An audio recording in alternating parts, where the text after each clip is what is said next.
விமர்சனங்கள் வரவேற்கப்படுகிறது தம்பி. டிவி கேட்க விமர்சனங்கள் வேணும். விமர்சனம் வர வரதான் நாங்க பெரிய சரிங்களா? எங்களை கண்டு பயப்படுறானுங்கன்னு அர்த்தம். விமர்சனம் வருதுலப்பா, எங்களை கண்டு பயப்படுறானுங்க தம்பி. அதற்கான விமர்சனம் கண்டிப்பா. அந்த ஆளெல்லாம் ஒரு மனுஷனே இல்ல தம்பி. ஓப்பனா சொல்ற, அவர்ல ஒரு அப்பா ரேஞ்சில் எங்களுக்கு இருக்கிறாருப்பா. ஒரு பொண்ணுங்களை வந்து அப்படி பேசக்கூடாது. டிவி கேல நீங்க பாத்திருப்பீங்க எவ்வளவு பசங்க இருக்காங்க. இது வரைக்கும் எங்களை தப்பா பேசுனது கிடையாது. ஒரு அக்கா தங்கச்சியை தான் பாக்குறாங்க. சரிங்களாப்பா? தளபதிக்கு மட்டும் தங்கச்சி இல்ல தம்பி. தளபதியோட ரசிகனா மக்கள் இயக்கத்திலிருந்து வந்தவங்களோட ஒரு தொண்டன்களுக்கு கூட எங்களை அண்ணன் தங்கச்சியை தான் பாக்குறாங்கப்பா. அவர் பேசுறது சரிப்பட்டு வராது தம்பி. பாக்குறீங்களா? அப்ப 5 வருஷத்துக்கு ஆட்சி நடத்திட்டு இருந்தாங்களா? அவங்க தலைமையில இதெல்லாம் கேட்க மாட்டாங்களா தம்பி? என்ன தம்பி இவ்வளவு பேர் வரம்பா? எவ்வளவு சேஃபா நாங்க ஃபீல் பண்றோம். அக்கா தங்கச்சியா ஃபீல் பண்றோம் தம்பி. அவரு என்னமா மேடை போட்டுக்கிட்டு அப்படி அசிங்கமா பேசுறோம். அது ரொம்ப தப்பான.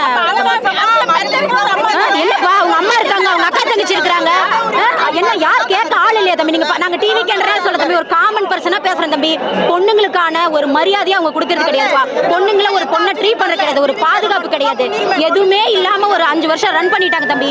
இனிமேல் வந்து டிஎம்கே ஏடிஎம்கே இந்த மாதிரி ஒரு கட்சியுமே இருக்காதுப்பா. டிவிக்கே மட்டும்தான் நிரந்தரமான கட்சி. எங்களுது மட்டும்தான்.